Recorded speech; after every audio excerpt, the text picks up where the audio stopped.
Defendant entered the residence, went to the third floor, and with a knife, killed Madison Mogen and Kaylee Goncalves.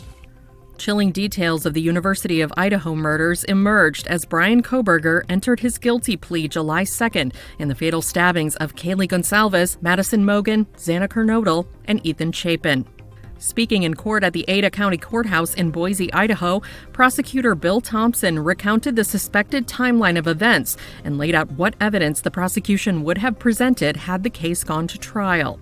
Thompson said that after Kohberger drove his Hyundai Elantra to Moscow, Idaho on the night of the murders, he turned off his cell phone and stalked the student's residence at 1122 King Road. He then stated that Kohberger went into the home. Defendant entered the residence, went to the third floor, and with a knife, killed Madison Mogen and Kaylee Goncalves.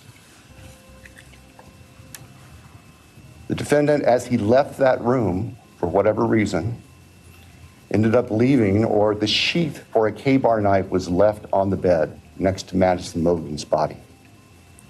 And I can jump ahead.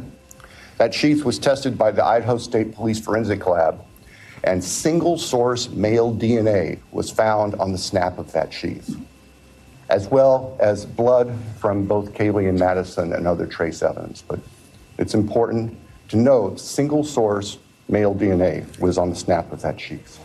While the murder weapon was never recovered, investigators would later use DNA on the sheath to connect Kohberger, who they alleged had purchased a knife and sheath on Amazon earlier in the year, to the murders. Thompson also stated that prosecutors would have alleged Kohberger encountered Xana Kernodle by chance after she had placed a DoorDash order from the home. The state's evidence would show that Xana Kernodle was still awake at this time. In fact, had taken a DoorDash order not long before this started. Her room was not on the third floor. It was on the second floor on the west side.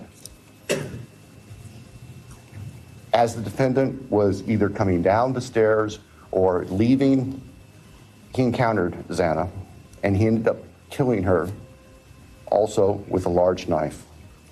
Ethan Chapin, Xana's boyfriend, was asleep in their bedroom, in her bedroom, and the defendant killed him as well with a large fixed blade knife. Each victim suffered multiple wounds.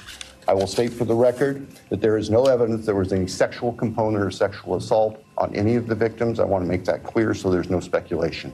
After driving back to his home in Pullman, Washington, Thompson said Kohberger seemingly returned to the home later that morning around 9 a.m., where he lingered for about 10 minutes before going back to his residence.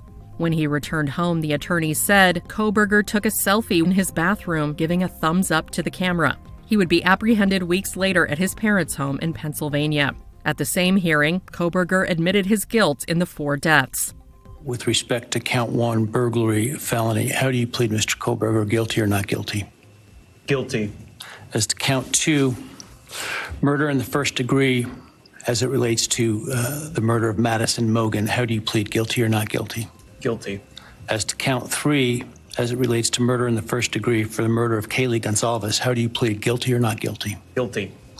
As to count 4, the first degree murder of Xana Kernodle, a human being, how do you plead, guilty or not guilty? Guilty.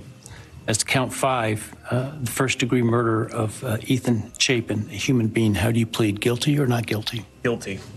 Kohberger will be held in jail awaiting sentencing, which is scheduled for July 23rd.